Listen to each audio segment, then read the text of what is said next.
Well, welcome back to our pro athlete interview series. And this is brought to you by the Family Office Club. And today we're here with Tom. And Tom, how are you doing today? I'm fantastic, fantastic. Happy to be here.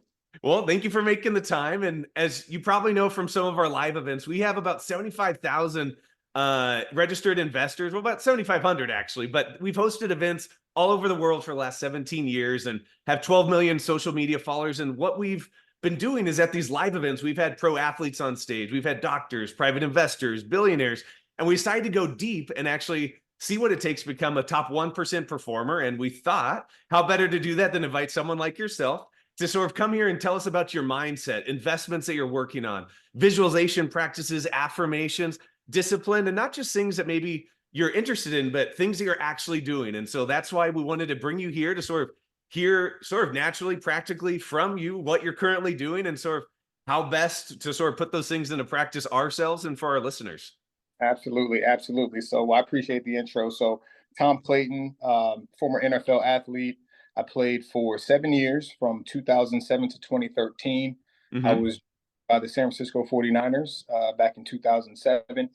Did a number of years there and ended up getting shipped over to the Patriots, right? And that was in 2010. Mm-hmm. So I spent 2010 and 2011 here with the Patriots. Then I shifted off to the Seahawks, and then I bounced between the Browns and the Cardinals for about a year and a half and retired in 2013. Prior to that, I did get my real estate license prior to my last year with the Cardinals. Hmm. Okay. So unfortunately left there on an injury settlement.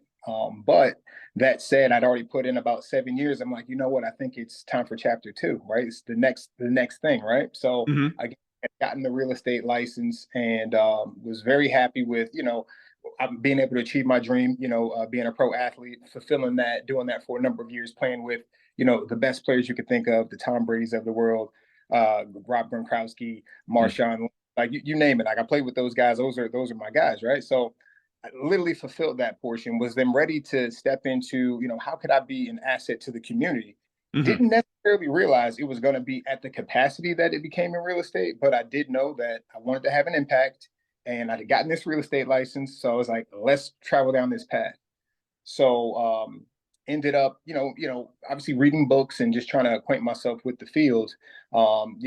Playing 7 years, in the NFL, I knew that look, it takes a certain amount of commitment in order to, catapult yourself to that elite level.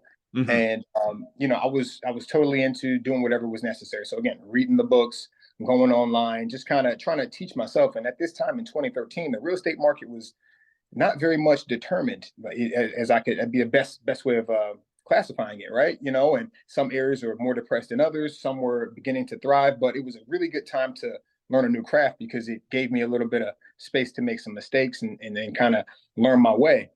Mm-hmm. But nonetheless, ended up going to a real estate investing meeting in Boston and met a guy. I'm playing with the Patriots, so I had a home in Foxborough. Okay. He actually having an office in Foxborough as well. So he asked me if I wanted to take up space there and learn the craft of real estate, right?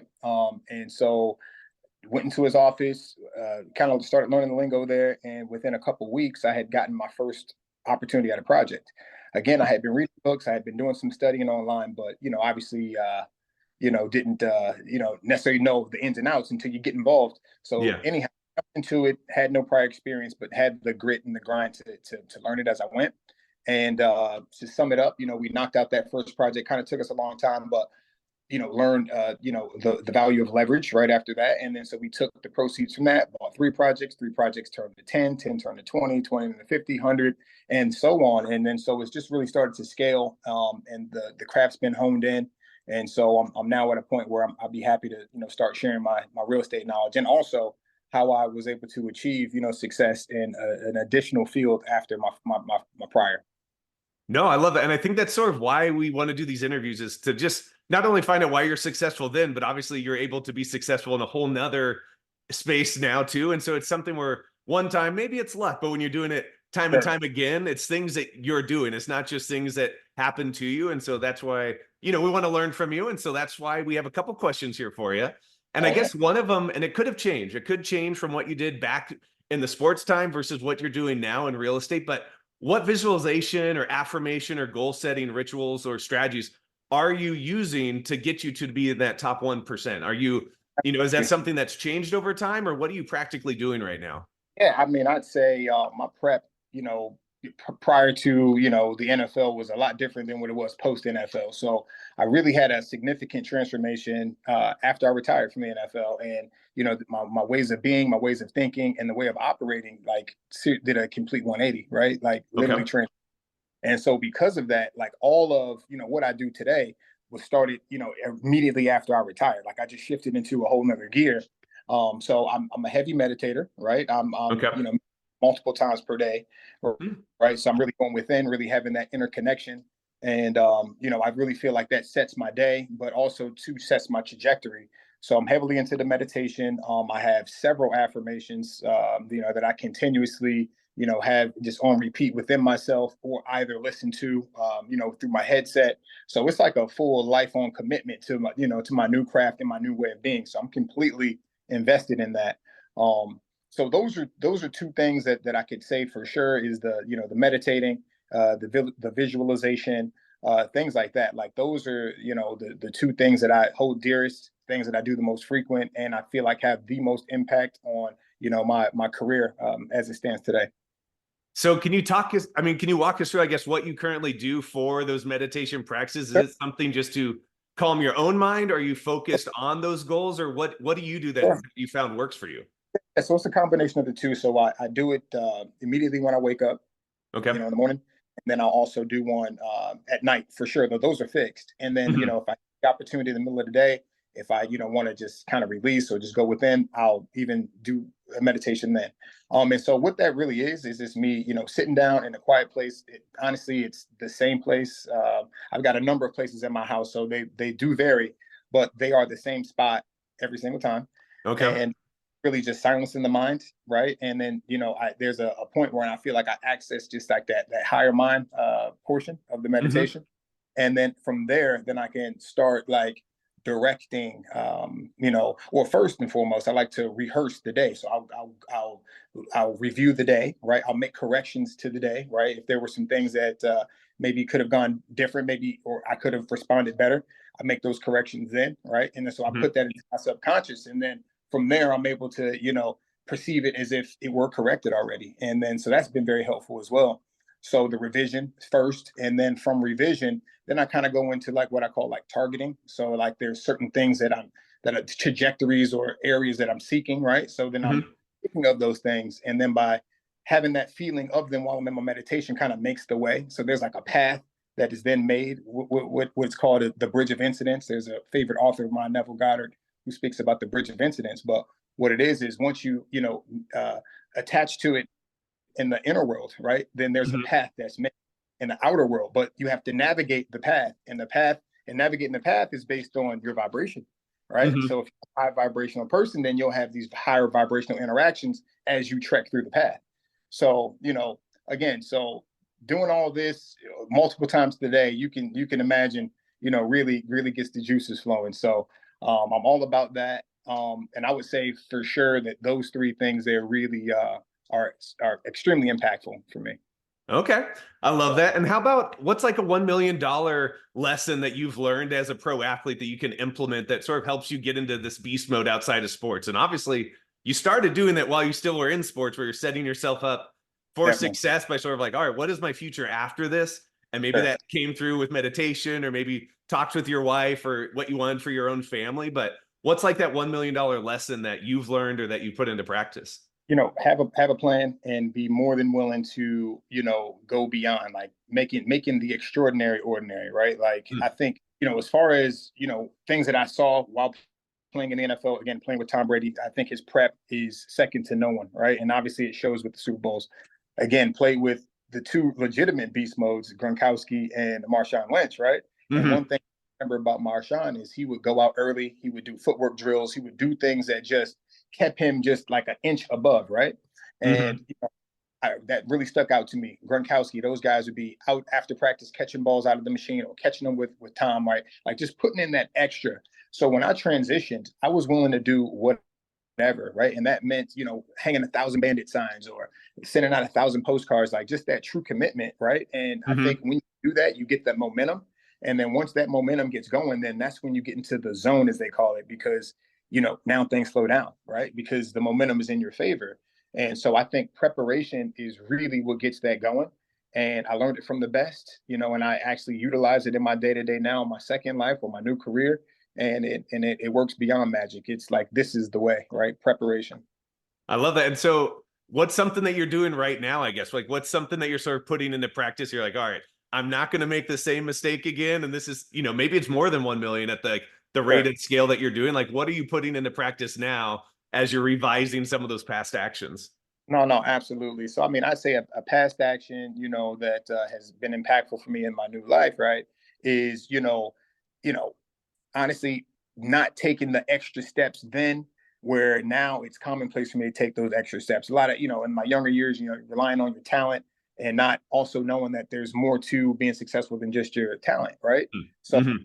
rest through my NFL career, I learned that, right? Again, playing on these teams where I'm with, with literally the greats and learning these type of things, really has impacted me now in my second round of life, because now it's like I'm able to implement those things that I saw and do it at a very high magnitude. So, for instance, I'm more of a, adaptive reuse developer. So I'll take, existing structures and I transform them into multifamily. I've Mm-hmm. since, gone on to do new construction, ground up, townhouses and apartments as well. But the way I tie that all in is like you can't go from having no prior real estate experience to doing these extreme type projects Yeah. without some preparation, right? So I really feel like, having the plan, even if it's like slightly outside your reach, which I think honestly is really what is the driving force for us. If it's something that we feel like is just right outside of our reach, but if you set that goal, like just have it be somewhat unrealistic, I think, and really just do the day to day, like working towards it, right? I Mm-hmm. feel like then from there you get that momentum and you're able to just bring it into your reality. So I've really just honed in on doing that, and it's really, like I said, gone from no prior experience to on a trajectory, over 100 million in real estate that we've been able to do within the last 5 to 7 years. So it's the all of these things I speak of actually work. So. No, super impressive, obviously, on your accomplishments. And I guess so. What would be a huge costly mistake that you could sort of help prevent someone else from making? And it could be one that either, if you don't want to say something that you've made yourself, it could be something that you see other perhaps athletes make or people when they're trying to make that transition, Yeah, or maybe it's yeah, one that you personally made and it's like personal to you. You're like, oh man, I would never do this again, and this is why it's so painful. Like, if you yeah. could you share something like that? Yeah, I'd say one lesson that I take from when I played football before is not buying hard assets early enough, right? Mm-hmm. Like just because you don't wait to buy real estate, you buy real estate and you wait, Mm-hmm. right? So the value is long term, and I think that having a view of long term, I think would better set up athletes as they transition. You got to have a vision for the future. A lot of us, obviously, we commit to the craft of, being the best athlete that we can be. And, obviously, there's no way to accomplish what we do at that level without that type of commitment.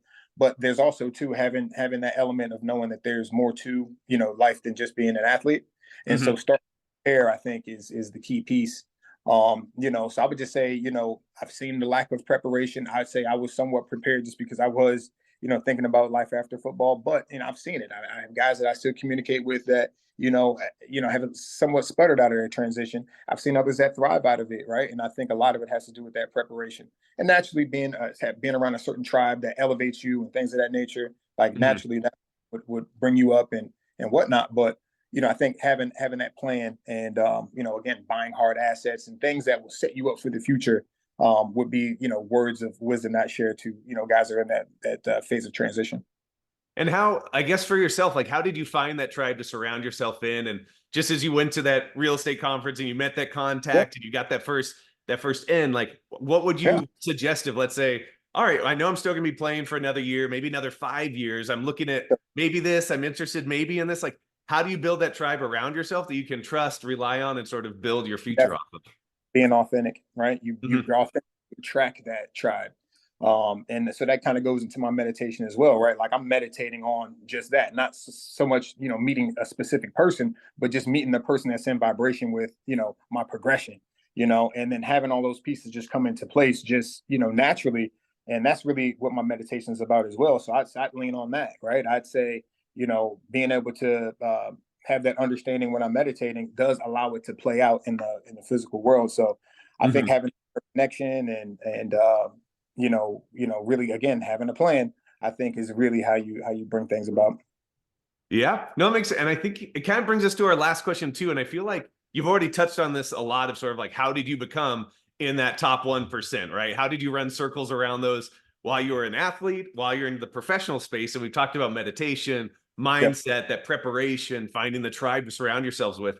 What are some other things that maybe, and maybe it's keeping the tribe around you, sort of keeping you accountable. And you talked about revising maybe actions that you chose in the past and what you're going to do now. But what are some other ways that are sort of like a little bit of a deeper dive to either hold you accountable or to sort of make it so that when you're putting in the work, you're putting in the right work? It's not just, all right, catching balls, but that's not how you're going to, like, let's say, score a touchdown if you can't work with a team or No, something. no question. So I think it dials back to like that interconnection, right? So I'm heavy on writing things down, right? Mm-hmm. You write it down. Now, some people say put a date on it. Others say don't. But either way, you write it down because our Mm-hmm. minds have millions, trillions of thoughts, right? So it's a thought that is even a good idea is just that until it becomes written down. Then at that point, then it becomes like a target.